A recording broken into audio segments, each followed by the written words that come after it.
하나님 말씀은 누가복음 20장 40절부터 21장 4절까지입니다.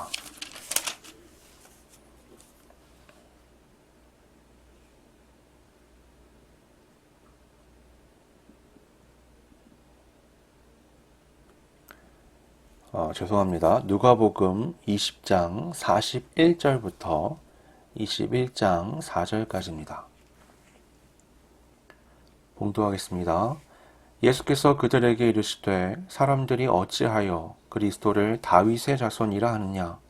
시편에 다윗이 친히 말하였으되 주께서 내 주께 이르시되 내가 내 원수를 내 발등상으로 삼을 때까지 내 우편에 앉았으라 하셨도다 하였느니라.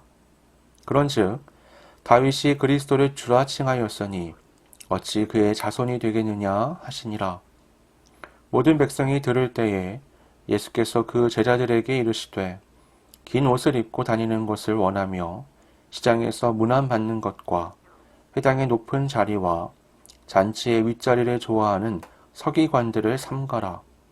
그들은 과부의 가산을 삼키며 외식으로 길게 기도하니 그들이 더 엄중한 심판을 받으리라 하시니라. 예수께서 눈을 들어 부자들이 헌금함에 헌금 넣는 것을 보시고 또 어떤 가난한 과부가 두렙돈을 넣는 것을 보시고 이르시되 내가 참으로 너희에게 말하노니 이 가난한 과부가 다른 모든 사람보다 많이 넣었도다. 저들은 그 풍족한 중에서 헌금을 넣었거니와 이 과부는 그 가난한 중에서 자기가 가지고 있는 생활비 전부를 넣었느니라 하시니라. 아멘.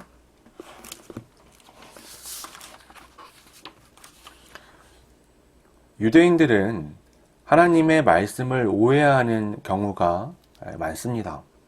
그 이유는 그들이 하나님의 말씀을 문자 그대로 받아들이는 경향이 있기 때문이죠. 신명기를 보면 어떤 말씀이 있냐면 하나님의 말씀을 손목에 메고 이마에 붙이라는 말씀이 있습니다. 이거를 유대인들은 있는 그대로 받아들여요. 그래서 모세오경 굉장히 길잖아요. 그걸 아주 가는 실타래 같은 종이에다가 다 적습니다. 깨알같이. 그거를 이제 잘 최소한의 크기로 접어서 작은 상자에 넣어요. 그래도 부피가 좀 되거든요. 그 상자를 끈에 매달아서 손목에 메고 이마에 붙이고 다닙니다. 현대 랍비들도 그러고 다녀요. 보면 굉장히 우습습니다.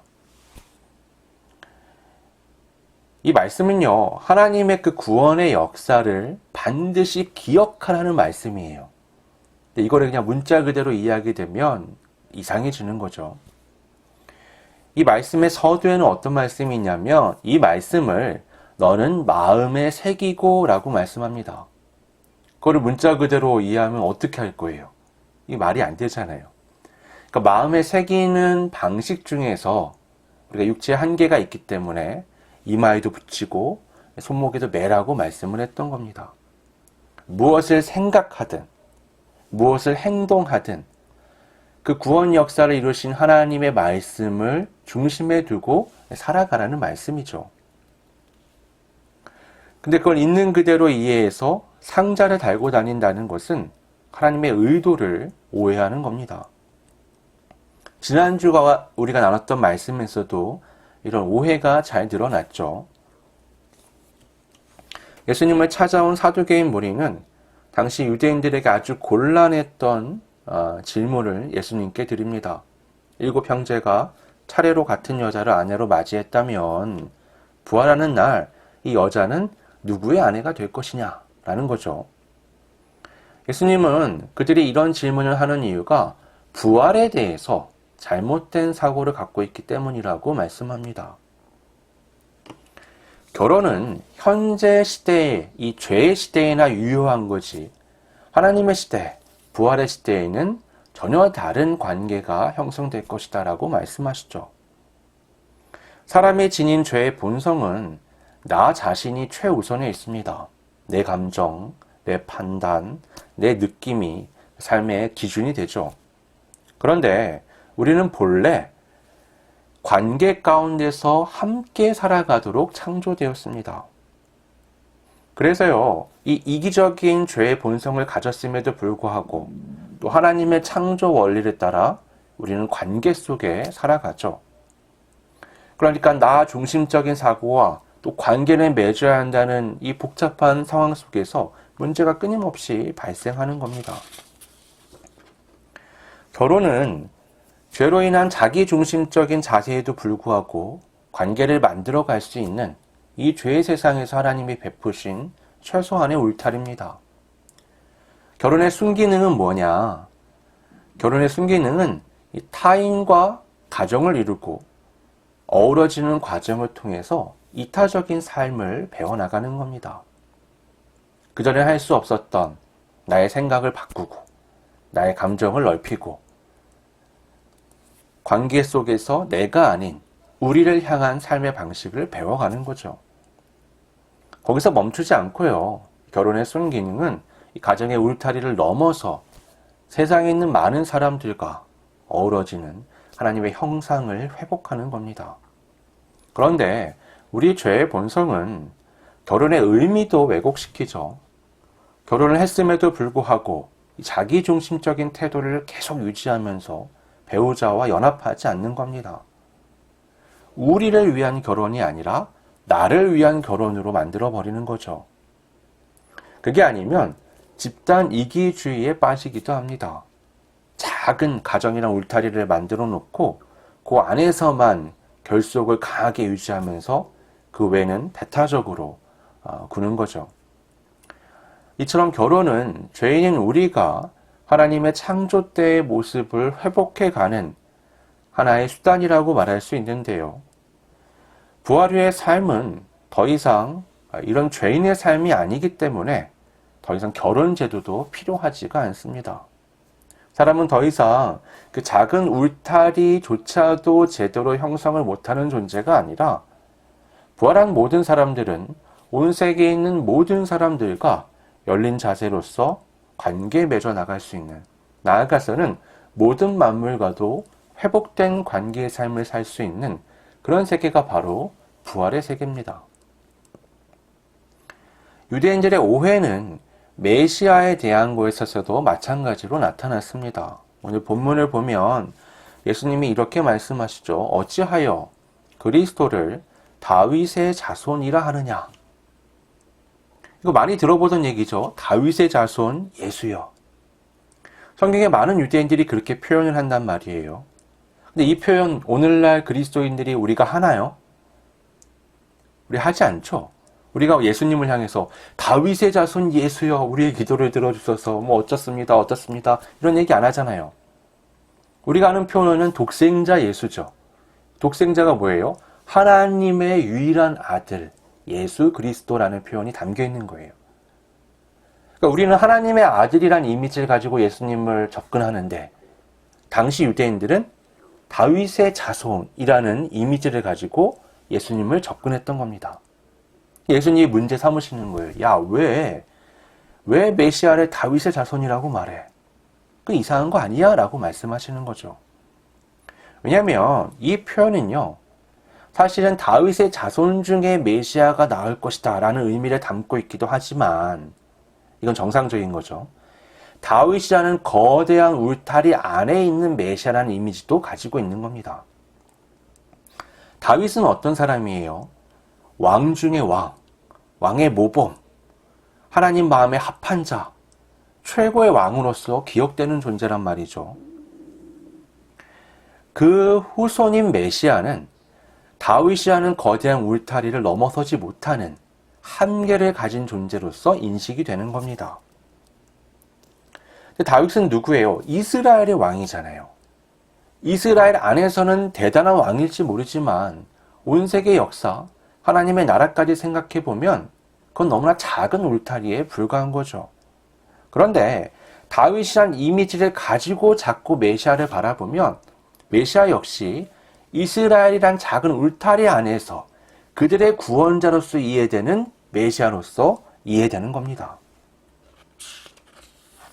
그래서 유대인들이 많이 그렇게 생각한 거예요. 이스라엘 나라의 회복을 위한 것이 바로 메시아의 역할이다. 그 메시아가 오시면 로마의 억압에서 벗어나게 하고 저 부패한 이스라엘 내의 종교, 정치 세력들을 척결하시고 온전히 다윗의 시대같이 이스라엘을 회복하실 것이다. 그것이 곧 하나님의 나라다라고 생각하는 겁니다. 예수님은 그러한 사고에 제동을 거시는 거예요. 예수님은 이렇게 말씀합니다. 시편을 보면 다윗이 직접 한 말이 있어. 주께서 내 주께 이르시되 내가 내 원수를 내 발등상으로 삼을 때까지 내 우편에 앉았으라 하셨도다. 분명 다윗은 메시아를 가리켜 내 주라고 고백하고 있죠. 다윗의 후손이라면 내 후손을 누가 주라고 표현하겠어요? 그러니까 다윗의 머릿속에는 예수님이 내 후손이다라는 것보다 예수님의 메시아로서 나보다 훨씬 크신 분이다라는 것이 각인되어 있는 겁니다. 이 말씀은요, 메시아에 대한 이해를 완전히 뒤집어 놓는 거예요. 이 다윗이라는 어떤 한계를 안에 메시아를 더 이상 가둘 수 없는 겁니다. 메시아는 다윗을 훨씬 능가하는 분이죠. 다윗의 표현을 빌리자면 예수님은 메시아는 하나님의 우편에 계신 분입니다. 내 주라는 표현과 함께 예수님을 향해서 하나님의 우편에 계신 분이라고 표현하거든요. 여러분, 왕의 우편에 앉는 자는 어떤 자죠? 왕의 우편에 앉는 자는 왕자예요. 왕권을 물려받을 자. 다시 말해서 왕과 같은 권세를 가진 자가 왕의 우편에 앉은 자입니다.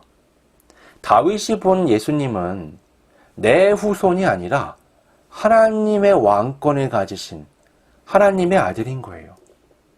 오히려 다윗은 온전한 이미지를 가지고 예수님을 바라봤던 거죠.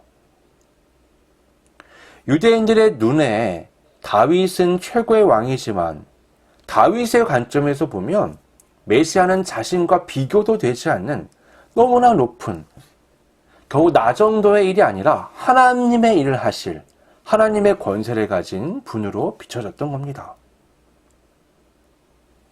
메시아를 다윗의 자손이 아닌 다윗의 주로 인식하는 이 변화는 메시아가 하신 일에 대해서도 다른 이해를 가져오게 됩니다. 메시아는 겨우 이스라엘 나라를 회복하는 존재가 아니죠. 메시아는 하나님의 영역에 이르는 엄청난 일을 하실 분입니다. 곧 죄와 사망의 권세를 꺾고 부활을 통해 생명을 회복하는 하나님의 역사를 이루어서 하나님의 나라를 회복하실 분이죠. 이 부활, 우리가 지난주에 나눴던 그리고 오늘 나누고 있는 이 메시아에 대한 이 유대인들의 왜곡된 관점의 공통점이 뭐냐? 그들은 현재 살아가고 있는 세계를 통해서 그 모든 걸 바라본다는 거예요. 지금 여기 이스라엘 나라 안에서의 메시아가 의미가 있고 이 세계가 연장되는 부활의 세계를 기대하는 겁니다. 그래서 부활도 메시아도 그들은 너무 좁은 관점에서 이해하고 받아들이고 있는 거죠. 이러한 그들의 몰이해는 자신의 삶의 자리에서 마주치는 사람들에 대해서도 똑같이 나타납니다. 예수님은 공개적인 자리에서 제자들에게 이렇게 말씀하십니다. 긴 옷을 입고 다니는 것을 원하며 시장에서 문안받는 것과 회당의 높은 자리와 잔치의 윗자리를 좋아하는 서기관들을 삼가라. 여러분, 서기관들은 누구냐? 성경을 연구하는 사람들이죠. 이 사람들이 유대인 중에서 성경을 가장 많이 봅니다. 서기관이 연구하는 그 자리를 가보면요, 방에 창문이 없어요. 지금 같은 전등도 없잖아요. 그러니까 그냥 촛불 켜놓고 그 안에서 성경만 보는 겁니다. 창이 없으니까 얼마나 깜깜해요. 외부와 단절돼서 말씀만 그렇게 연구하는 거예요. 대단한 사람들이라고 우리가 말할 수 있는데, 근데 예수님은 제자들에게 그들을 삼가라라고 말씀합니다. 그 이유는 그들이 긴 옷을 좋아하기 때문이라고 말씀하시죠. 긴 옷은요, 그냥 옷과는 달라요. 이거는 구별되는 옷입니다. 긴 옷을 입었다는 건 이 사람들이 서기관이라는 것을 나타내는 상징이에요. 그럼 이 사람들이 이 옷을 입고 어딜 가느냐? 그 방 안에 있어야 되는데 방 안에 있는 게 아니라 시장에 가는 거예요. 뭐하러 창문 없는 방에 있는지 모르겠어요. 시장에 가면 뭐가 있어요? 엄청나게 많은 사람들이 있죠. 그 동네 사람들은 다 그 시장에 가는 거예요. 거기 가서 수많은 사람들 앞에 자신을 보입니다. 사람들이 다 나를 마주치잖아요. 그러면 존경의 인사를 하게 되죠. 회당에 가잖아요. 회당에 가면 말씀을 가리키고 배우고 또 예배를 드리는 공간인데 거기에 가면 그 사람을 위한 서기관들의 높은 자리가 준비되어 있습니다. 이런 사람들은 굉장한 유명 인사여서요. 잔치에 가면요. 항상 높은 자리가 또 준비되어 있어요. 이 사람은 그 지역의 VIP라고 말할 수 있는 겁니다. 예수님은 제자들에게 바로 이 서기관들을 삼가라라고 말씀하세요. 조심하고 주의하라고 말씀하시는 겁니다. 그들은 사람들이 많은 곳에서 존경받고 높임받는 걸 좋아하는 사람들입니다. 그런데 막상 그들이 하는 일을 보면 존경받을 만한 것은 잘 보이지가 않아요. 예수님의 말씀에 따르면 그들은 과부의 재산을 빼앗습니다. 이게 왜 중요한 문제냐면요. 그 당시 유대 사회에서 경제적으로 가장 취약한 사람들은 과부와 고아였습니다. 이 가나안 땅은 약속의 땅이죠. 모든 유대인들이 하나님 앞에 각자 이 약속의 땅을 받았습니다. 그래서 모든 사람 앞으로 되어 있는 땅이 있었어요. 근데 그 땅은 남자에게만 주어졌습니다. 만약 남자가 죽으면 모든 재산은 첫째 아들한테 가요. 만약 아들이 없다. 그럼 이 재산은 죽은 남자의 형제한테 갑니다. 그 형제들이 인정하는 경우에만 재산은 과부의 것이 될 수 있었습니다. 성경을 보면 딸들이 권리를 주장하면서 아버지의 유산을 받는 경우는 있는데요. 과부가 재산을 주장하는 경우는 없어요. 오늘날 시각으로 보면 이거는 너무 불합리한 제도로 보이죠. 근데 그 당시의 문화에서 보면 사실 그렇지 않습니다. 여러분 집과 땅이 있어도요. 그 당시에 여자 혼자 힘으로는 뭘 제대로 할 수가 어려운 환경이에요. 노동력 자체가 재산인 시대거든요. 그래서 그 당시에는 가부장적일 수밖에 없는 게 남자의 힘 자체가 경제력이었기 때문에 남자가 많을수록 그러니까 아들을 많이 낳으면 그 여자한테는 힘이 되는 재산이 되는 그런 시대였습니다. 오늘날처럼 법과 질서가 잘 잡혀있는 시대가 아니죠. 그래서 남자의 보호가 여자한테는 꼭 필요한 시대였습니다. 남편이 있을 때는 남편의 보호를 받고요. 남편이 죽으면 아들의 보호를 받는 겁니다. 남편, 아들 모두 없으면 남편의 형제의 아내가 되어서 또 보호를 받는 거죠. 남편에게 주어졌던 재산은 그런 원리를 따라서 보호자에게 주어졌습니다. 이 제도는 여자를 무시한 게 아니라 그 당시 사회적 상황에서 최대한 보호하기 위한 것이죠. 그런데 죽은 남편이 아들도 형제도 없어서 이 여자를 받아줄 사람이 없는 경우도 발생하는 겁니다. 그러면 여자는 과부가 되어버리죠. 만약 그렇다면 율법의 취지를 살려서 과부가 된 여자가 스스로 그 재산을 관리할 수 있도록 권리를 줘야 되는데 여기서 서기관들이 과부들을 그냥 두지 않는 겁니다. 정확하게 서기관들이 어떤 방식으로 과부들의 재산을 가져갔는지는 알 수가 없어요. 하지만 역사적 연구들을 좀 보게 되면 가장 그럴듯한 게 그런 겁니다. 이 재산을 보호할 힘이 없는 과부는 서기관의 보호를 받을 수가 있어요. 그런데 서기관들이요, 그들의 재산을 보호하는 대가를 과부들에게 요구하는 겁니다. 율법을 따라서 재산을 보호할 책임이 있는 서기관들이 오히려 율법을 악용해서 이 과부들의 재산을 빼앗아 가는 거죠. 그러면서 그들은 기도하는 자리에서는 사람들의 눈과 귀를 의식해서 아주 길게 기도하는 겁니다. 보통 사람들은요, 길고 깨끗한 옷을 입고 높은 자리에 앉은 그들을 보면서 존중의 태도를 보입니다. 그러나 주님은 그런 외적인 것이 아닌 그들의 감춰진 내면을 바라보시죠. 아무리 그럴듯하게 포장을 하고 나타내도 예수님은 그들이 강도라는 걸 알고 계셨습니다. 정반대의 경우도 있죠. 오늘 말씀 21장 1절부터 4절의 말씀을 보면 헌금하는 사람들의 이야기가 나옵니다. 많은 부자들이 헌금을 막 하는 것을 보시던 예수님은요, 거기서 어울리지 않는 과부의 두랩돈 넣는 것을 보게 되시죠. 이 장면 너무 재밌지 않나요? 예수님이 성전에 있는 헌금함이 여러 개 있거든요. 그 옆에서 계속 보고 계시는 거예요. 아, 누가 헌금하나, 누가 얼마를 하나 이렇게 보고 계시다가 야, 저 사람이 제일 많이 했네 라고 제자들에게 말씀하시는 겁니다. 그런데 예수님이 가장 많이 했다고 얘기하는 그 사람은 과부였어요. 앞서 말했지만 과부는 경제력이 없잖아요. 과부가 낸 돈은 두랩돈입니다. 랩돈이라는 건 그 당시의 화폐 단위에서 가장 낮은 거예요. 하루 품삯이 1데나리온이라고 얘기하잖아요. 두랩돈이면요 15분 정도 일한 대가예요. 굉장히 적은 돈이죠. 정말 얼마 안 되는 겁니다. 이 4절에 보시면 부자들이 풍족한 중에서 헌금을 넣었다라고 얘기하잖아요. 이게 표현이 조금 이해하기가 어려운데 쉽게 말을 하면 남는 돈 중에서 헌금을 했다라는 말이 됩니다. 그러니까 부자는 자기 쓸 게 엄청 많아요. 그러니까 갖고 있는 것 중에서 따로 해서 낸 거예요.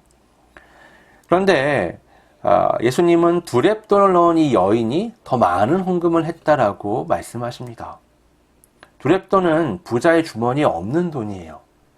그건 있을 수가 없어요. 너무 작은 단위이기 때문에. 하지만 예수님의 눈에 보면 그건 그녀의 생활비 전부였거든요. 그렇게 얘기하는 분들이 있어요. 많은 돈에서 일부를 드리는 것보다 적은 돈의 전부를 드리는 게 사실 더 쉬운 게 아니냐. 그건 뭘 모르는 생각입니다. 그 작은 돈이요, 내 생활비 전부, 이게 없으면 내가 막막한 상황이라고 한다면 그것 드리기 굉장히 어려운 돈이 되는 거예요. 성전을 관리하는 제사장들의 입장에서 보면 부자의 헌금이요, 성전을 유지하는 주요한 수단이 됩니다. 과부의 두랩돈은요, 마음은 고맙지만 그렇게 가치 있게 보이지 않아요. 근데 예수님의 관점에서는요, 그런 시각이 뒤집어집니다. 예수님은 모든 사람보다 그 과부의 헌금을 더 크게 느끼세요. 재밌죠? 헌금은 하나님께 드리는 거지만 그 헌금이 사용되는 것을 보면 다 사람들의 인식이 거기 담겨 있게 돼요. 그 헌금으로 성전을 보수하기도 하고 수건 사람들의 돈을 주기도 하고, 뭐 과거에는 안 그랬겠지만 오늘날 교회 안에 들어오는 헌금들을 보면 다 그렇단 말이죠. 그런데 사람이 느끼는 헌금의 액수의 크기와 하나님이 느끼시는 헌금의 액수의 크기가 완전히 다를 수 있다는 겁니다.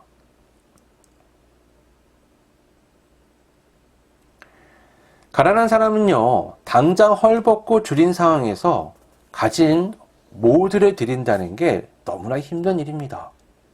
중요한 건요, 돈이 액수가 크냐 작냐가 아니에요.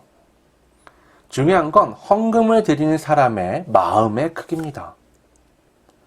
남은 돈에서 꺼내서 드리는 것과 자신의 전 재산을 준비했다가 드리는 것은 완전히 다른 얘기죠.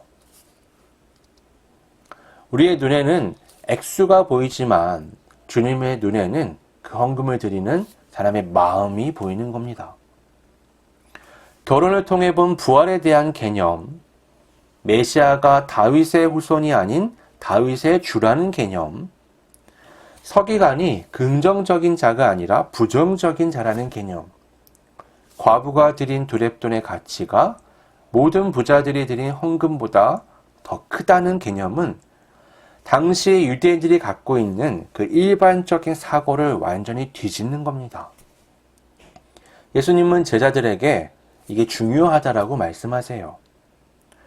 오늘날 교회는 예수님을 시작으로요, 그 제자들을 통해서 오늘날까지 이어져 오고 있습니다.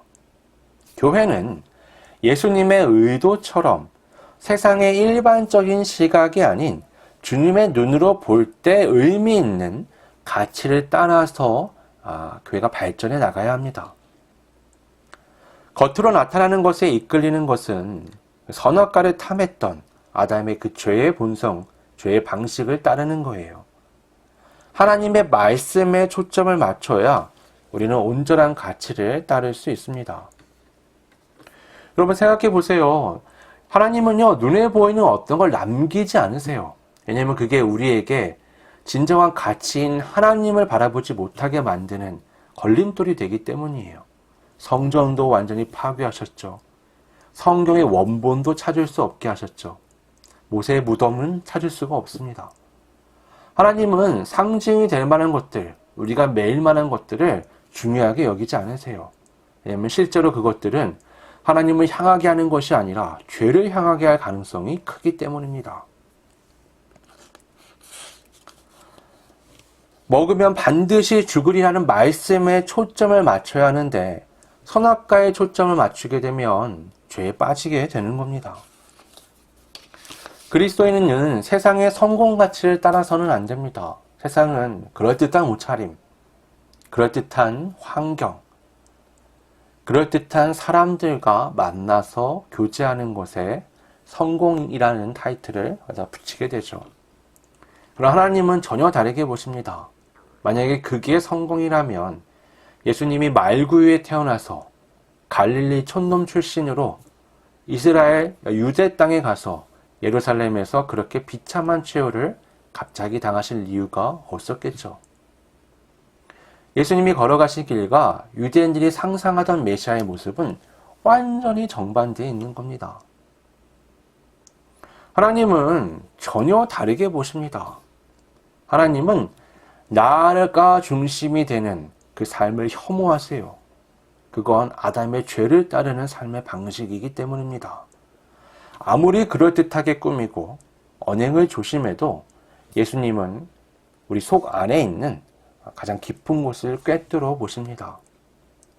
반대로 아무도 주목하지 않아도 과부의 헌금과 같은 행동을 통해서 알 수 있듯이 예수님은 그 속 깊이 있는 위대한 신앙을 발견하십니다. 결국은 이건 사람의 눈을 의식하며 살아가느냐 아니면 하나님의 눈을 의식하면서 살아가느냐 그 결정이에요. 둘 다 충족하면 좋지 않아요? 아니요, 그렇지 않아요. 사람은요, 하나님처럼 사람을 보지 못합니다. 사람의 눈은요, 불의의 눈이고 하나님의 눈은 의의 눈입니다. 하나님의 눈으로 나 자신과 세상을 온전하게 바라보며 하나님의 가치를 따라 살아가는 우리 모두가 되기를 바랍니다. 기도하겠습니다.